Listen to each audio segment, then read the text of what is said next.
सबसे पहले मैं धन्यवाद देना चाहूँगी आपको, उपस्थित हमारे अतिथिगण को, उन सारी महिलाओं को, बहनों को और बच्चियों को। और सबसे बड़ा धन्यवाद मेरी जो सुबह से नहीं बोलूँगी, 1-2 दिन से लगी पड़ी है इस चीज़ को सुचारू रूप से करने के लिए। तो बहुत बहुत धन्यवाद आप सभी कि जो आप आज सबकी जर्नी में भी हम सब आज यहाँ इकट्ठा हुए हैं।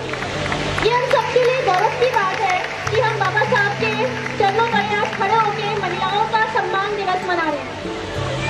मैं बताना चाहूँगी आज 28 मई को पूरे देश विदेश में 28 मई को मेंस्ट्रुअल हाइजीन डे मनाया जाता है, मतलब माहवारी स्वच्छता दिवस।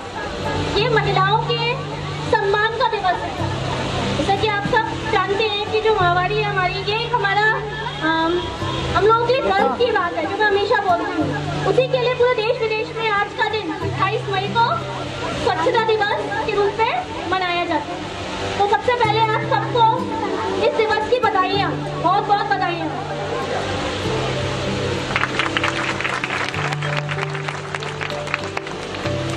अच्छा, आज मैं अपनी बात को एक कविता के माध्यम से आप लोगों तक पहुँचाना चाहूँगी। एक कविता है और ये कविता हमारे समाज की सोच को दर्शाती है। प्लीज थोड़ा ध्यान से सुनो, क्योंकि उसके बाद मैं आपसे भी इसके बारे में कुछ ना कुछ पूछूंगी, ठीक है?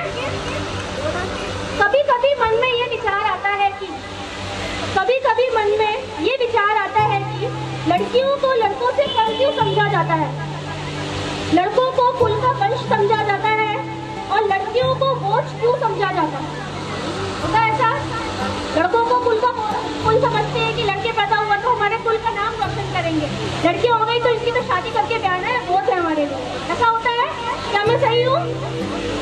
आगे है, लड़कों का पढ़ना लिखना सही समझा जाता है, लड़कों का पढ़ना लिखना सही समझा जाता है, लड़कियों का पढ़ना लिखना गलत क्यों समझा जाता है? लड़कियों का पढ़ना लिखना क्यों गलत समझा जाता है?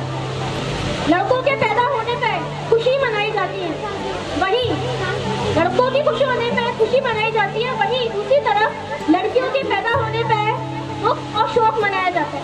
क्या यह लड़की हो गई? ऐसा होता है? कौन कौन मेरे साथ इस चीज में राजी है जो मैं बोल रही हूँ उस चीज के लिए? सही बात है?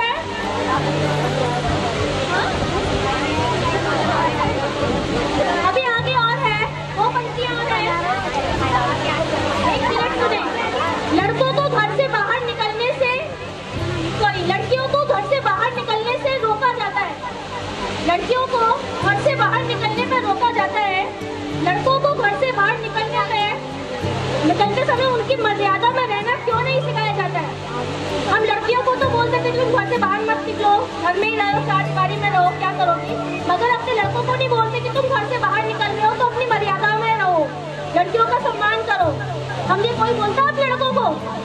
नहीं बोलता है। तो हमें उस चीज पर ध्यान देना चाहिए। लड़कियों को तो चलो हमने बोल दिया कि घर बैठ जाओ, मगर लड़कों को बोल दिया खुले घूमो, कोई तुम्हारी मर्यादा ही नहीं है। हाँ, समाज की वजह से वही चीज।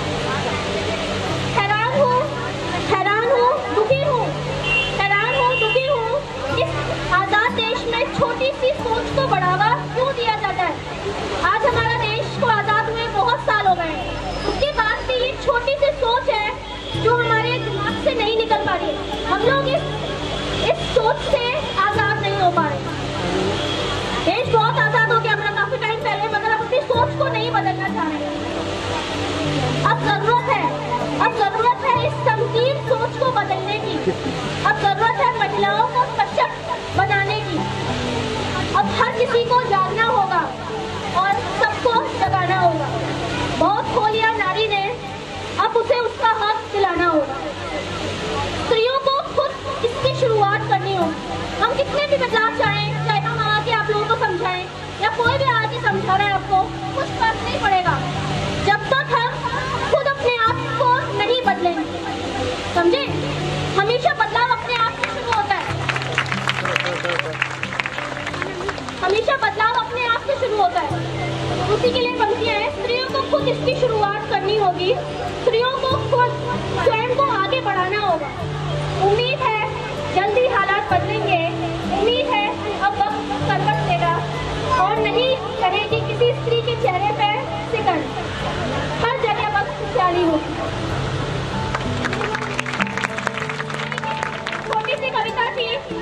माध्यम से मैंने आपको कई सारी बातें समझाई हमारे समाज की। जैसे माँ जी ने बोला, बिल्कुल सही बोला, ये हमारा समाज है जो हमें बहुत सारी पुरानी पारंपरिक और इन सब चीज़ों से घिरा रखता है, और उसमें बहुत सारी चीज़ें ऐसी भी हैं जिससे हमारी जो आज़ादी है, हमारा जो महिलाओं के संग जो शोषण होता है, उसके खिलाफ हम आवाज़ नहीं उठा पाते हैं। लड़कियों को पढ़ाया नहीं जाता है। अगर घर में 2 बच्चे होंगे और बहुत गरीब परिवार है, ध्यान से सुनो, अगर घर में 2 बच्चे होंगे, गरीब परिवार है, एक लड़का एक लड़की है, तो माँ बाप कोशिश करेंगे कि लड़के को हम पढ़वा दें, लड़के को स्कूल भेजते, उसकी फीस का तो हम कर लेंगे, और लड़की का क्या है, लड़की को तो ब्याह के आगे जाना ही है। ऐसा होता है, या फिर चलो सरकारी स्कूल में डलवा दिया जहाँ पर फीस नहीं ली जा रही है, अब वो भी 5 साल तक है, 5वीं क्लास के बाद, 5वीं कक्षा के बाद वहाँ से भी वो निकल गई। अब बेटा तू एक काम कर, मम्मी के संग घर में काम कर, दादी का ख्याल रख ले और घर बैठ, 1 साल बाद तेरी शादी। मतलब क्या कभी आप लोगों ने उन बच्चियों से उनके ख्वाबों को जानने की कोशिश की है? मतलब उसमें आप जो महिलाएं हैं, सब लोग बहुत सारी चीजों को समझ गई होंगी अब तक के समय में आगे। क्या आप लोगों का कभी बचपन में मन किया था कि हमें ऐसा कुछ करना है, हमें भी ऐसा कुछ करना है? कभी सोचा था? क्या सोचा था? संध्या तुम बताओ। मेरा तो बहुत मन किया था, तो सोचा कि मम्मी मुझे पढ़ा दे तो मैं भी बच्चों को जाके पढ़ाऊँ, मेरी मम्मी ने आर्थिक स्थिति के कारण मुझे आगे पढ़ाया है।